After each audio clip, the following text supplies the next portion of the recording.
Hello, everybody. I'm Madame Sensei. I teach Spanish, French, and Japanese, and I have one section of English language arts. And over the summer, I teach WANIC Summer Health. And I have been explaining some ideas for vocabulary games. So again, vocabulary, kind of my wheelhouse as a world language teacher. Over the summer, it's very different because you have um, 13, 14, maybe 16 days with the kids, and each day is a week of normal school, and there's really no time for long-term memory tricks. So it's all get them as much vocabulary as they can handle at a day-by-day basis, because tomorrow you're on a totally different topic of health. So I play a lot of games because I'm a very game-based teacher. And we were talking about a bunch of games in the previous episode. This is part 2. Any kind of board game works really well when the students are they're done with, we've already done quiz trade in the morning and now it's the afternoon. They need some completely different way to work with the words that's memorable, so I can stick them in their brain a little deeper. Pictionary works great. Category is very much like $20,000 Pyramid, which I discussed in the previous one. Trivial Pursuit, or that kind of game, which I'm going to get into in a second. Taboo, I guess Taboo's the one that's like $20,000 Pyramid, because you can't say the word. That's what I mean to say. So, board games like Trivial Pursuit. This is an example of something I did for my French classes. We were reading a folk tale. You might call it a Grimm's fairy tale, but actually long before there were the Brothers Grimm, there was Charles Perrault. And this is basically the one where there's the very nice sister, kind of like Cinderella, and a fairy puts a spell on her that every time this girl opens her mouth to say something, jewels are going to fall out of her mouth. And the mean sister who doesn't deserve anybody, the fairy puts a spell on her, and every time she opens her mouth, like frogs and snakes fall out of her mouth. So it was right before school began that day, and I was like, the students need a little more practice with this vocabulary so they can understand the rest of the story. What am I going to do? Oh, snakes. Hey, snakes and ladders. So it took me 30 seconds to scour the internet and find a snakes and ladders board already made. And so I just cut and pasted it and put like on each of these, like one space per row, I draw a card, one space, draw a card, okay? And then I printed it up on cardstock, and bam, I had another game made within 5 minutes. So I can pull that out for my students anytime I want, even though it's got some French written on it on my version, it's okay. They can tell what it is. It's snakes and ladders, and the square that says draw a card, I can just explain to them what that means, and it's fine. This is another similar type of game. It's just a board game. The story behind this one is Duolingo came to my class to film my students. They'd been filming my students all day long, and it was now a 6th period. And everything that I'd done in the earlier classes, 6th period just was not responding to. It was the end of the day. They were super excited that cameras were in the classroom.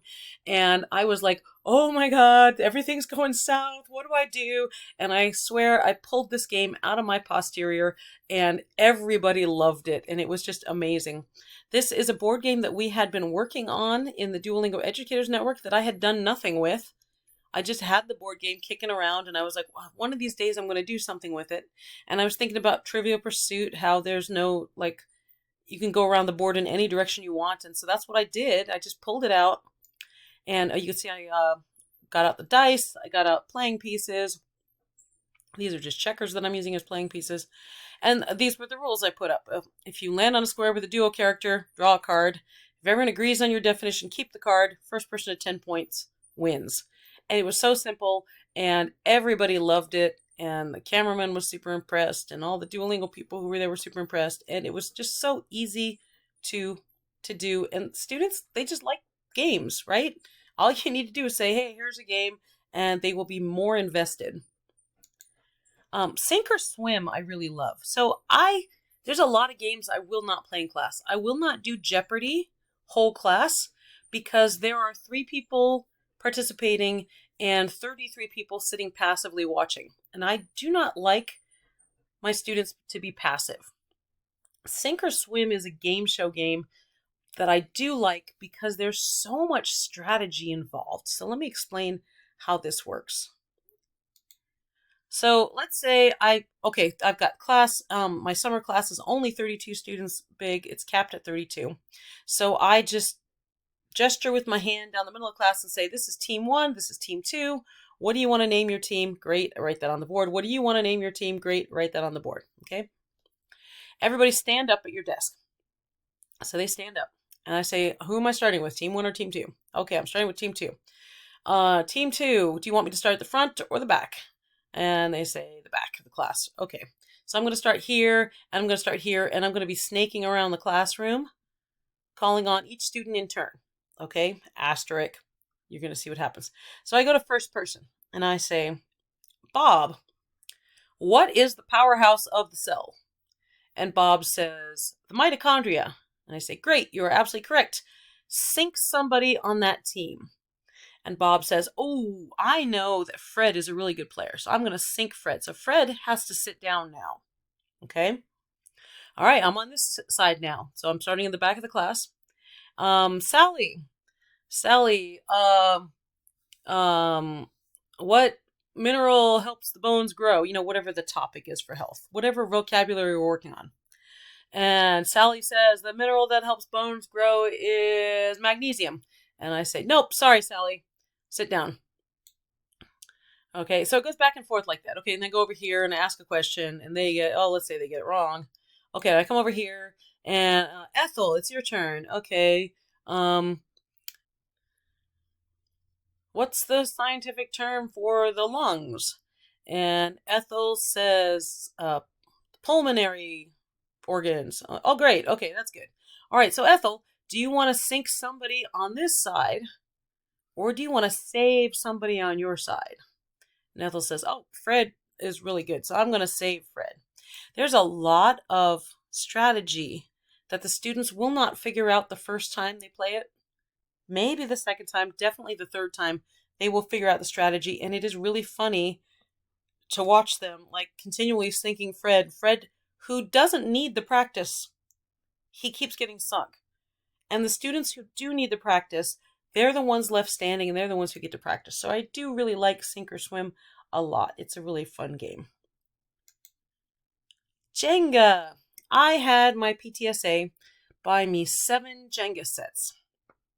And I really love Jenga. The students really love Jenga. It is a really good way to get them to practice talking to each other and using these vocabulary words. Okay, so this is what I do. First of all, I have 7 Jenga sets. My classes nowadays are pretty darn huge. They're 36 students apiece. But time was, they were, 30, 32 students. So anyway, 7 was fine. I probably need another one now. But the health class, 7 is a perfect number. I took the Jenga sets, took them out of the box, and I chose a different color for each one. And I wrote the numbers 1 through 15 on each Jenga set. On each, like, this one will be number 1, this one will be number 2, this one will be number 3, this one will be number 4. So that gives me about 3 repetitions of the numbers 1 through 15. Like number 1 has like 4 repetitions or whatever, which is good because I like the repetition. You need to hear a word more than one time before you understand it, before you use it. But I wrote on them with different colors because Jenga falls, right? Jenga always falls, and the pieces get spread across the room. And if 2 sets fall at the same time, their pieces might get intermingled. And by writing them in different colors, now I can easily tell, oh, the orange one goes with this set, the green one goes with this set. So that's what I did. So here's an example of, for my health class, I've got all the definitions, and the students have to tell me or tell each other what the word is. So here are the rules to Jenga. I get the students into groups, and I found after a lot of experimentation, 4 is pretty perfect. 6 students per group is a bit too big because there are too many students waiting for their turn, and they might be spacing out. They might be, not on task, whatever. Obviously with my giant classes, I don't have much choice, but with the health class, it's pretty good, pretty balanced groups. One student's going to pull a block, and then he's going to read the number on the block. Okay, the number is going to correspond to a number that I've given them on the cardstock, and I also have it projected on the board at the same time, so they can look at the board or they can look at the cardstock that I put on their desk. And sometimes I try to be tricky, and I'm saying, okay, pull the Jenga out, and then make the person on your left answer the question that you get. And so you're asking the question, and they're answering it. For my health class, generally, they wind up already just looking at the number and saying the answer, and that's fine. And then if they get the question wrong, they have to pull another block and try another question, okay? And nobody wants to pull 2 blocks because it's more chance that the Jenga tower is going to collapse.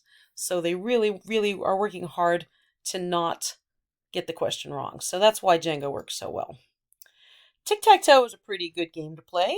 Not all the time, but as a break from what you've been doing, it's pretty fun. So maybe in my 13, 14, 15 days of summer school, we'll play tic-tac-toe once or twice. One of the best things I ever bought was mini whiteboards. Absolutely wonderful thing. And so I have everybody get a mini whiteboard, and I put them in groups of 2. If you have an odd number of students, you can do groups of 3. Instead of X's and O's, you have X's and O's, and I do triangles for the last one, but you could do hearts or something else. And I ask a question. Everybody, if the X's are going first, let's say, I ask a question. All the ones who are designated X, write it on your board, hold it up. I give a thumbs up or thumbs down.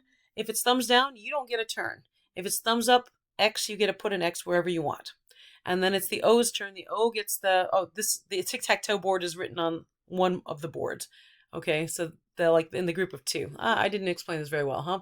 Group of 2, one person has drawn the tic-tac-toe board. The other whiteboard is blank so that they can pass it back and forth between each other. Okay, so then the O's turn and the same thing. And if you've got a group of 3, you're going to have to remind them that it's the next person's turn. They'll figure it out. So that's pretty good. Along that same line, there is La Popipette, which I play with my French classes, where instead of a tic-tac-toe board, you've got a bunch of dots. Have them draw a bunch of dots on the board, okay? And then you can do this with 2 people, 3 people, maybe 4 people. Not more than that, because then there's too many passive people. Ask your question. If they get it right, they get to draw a line wherever they want. Ask the next person. If they get it right, they get to draw a line wherever they want.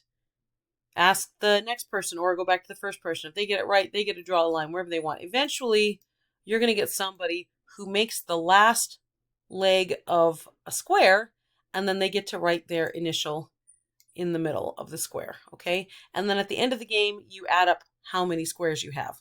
And if they get it right and if they make a square, they get a second turn, okay? So if it was sometimes it gets to be like this.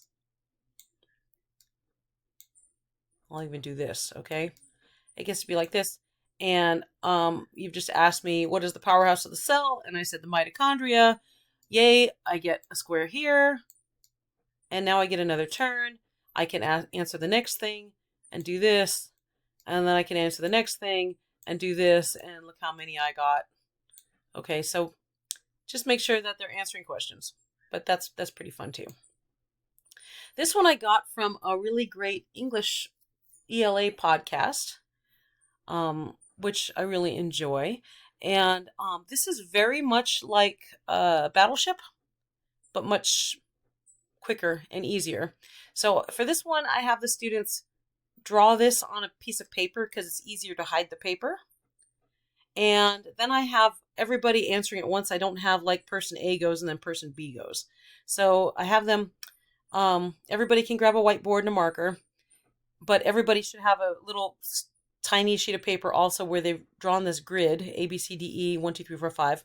And then there's 3 chests, okay? So one chest is 2 squares wide. One chest is 3 squares wide. And you know what? Let's go ahead and put this one. Let's make it like this. Okay, and one chest is 1 square wide. And typical battleship rules, you're not allowed to stack your chests on top of each other. You're not allowed to make your chest be diagonal.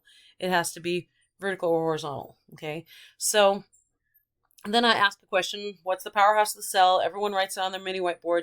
They pick up their mini whiteboard and show me, give them thumbs up, thumbs down. If it's correct, they ask their partner, they'll say B5, and their partner will say, nope, sorry. And the other partner had gotten it right, though, on their board, and they say E4. Oh, you found something. Okay. So they can both go at the same time for that because they've both drawn their own grid that they don't want each other to see. So that one's pretty fun too. That's a good way to practice vocabulary. Sometimes I get classes that just really, very creative and they really like to write. So this is a really fun vocabulary, like giant writing game. So I've got table groups of 6 people per table. In my health class, sometimes it's 5 people per table, maybe 4 people per table. So everybody get a piece of paper. And everybody writes on their piece of paper once upon a time, and then whatever the heck you want. So everyone is starting a different story because they're not talking to each other. It's a totally different story. And then I say, pass your paper, one person on the right. Okay. Then I have somebody come up and draw a card randomly from my deck of cards. And I say, oh, everybody, you got the word mitochondria. Okay. So you're going to write the next line. You pass the paper, one person to the right. You're going to continue the story that is on that paper, not the story you were just writing, the story that's on that paper, but you kind of want to ruin whatever they were writing. You want to make it silly and weird and whatever. But whatever sentence you write, it has to include the word mitochondria correctly. However you want to explain mitochondria in that sentence, okay? So that's pretty fun, and we get some really goofy stories, and we read them aloud to each other. And provided that they are using the word correctly, then that's the vocabulary practice you want. So, where am I on time? I can't even tell. Again, oops, too long again. So, sorry, I tried to chop this down so it was quicker explanation. I've got a vocabulary game, around 8:30 in the morning, and another one around 12:10, and then at the end of the day, 2:30 or 2:45, I have a vocabulary quiz. I will explain that vocabulary quiz in the next episode. I hope to see you there.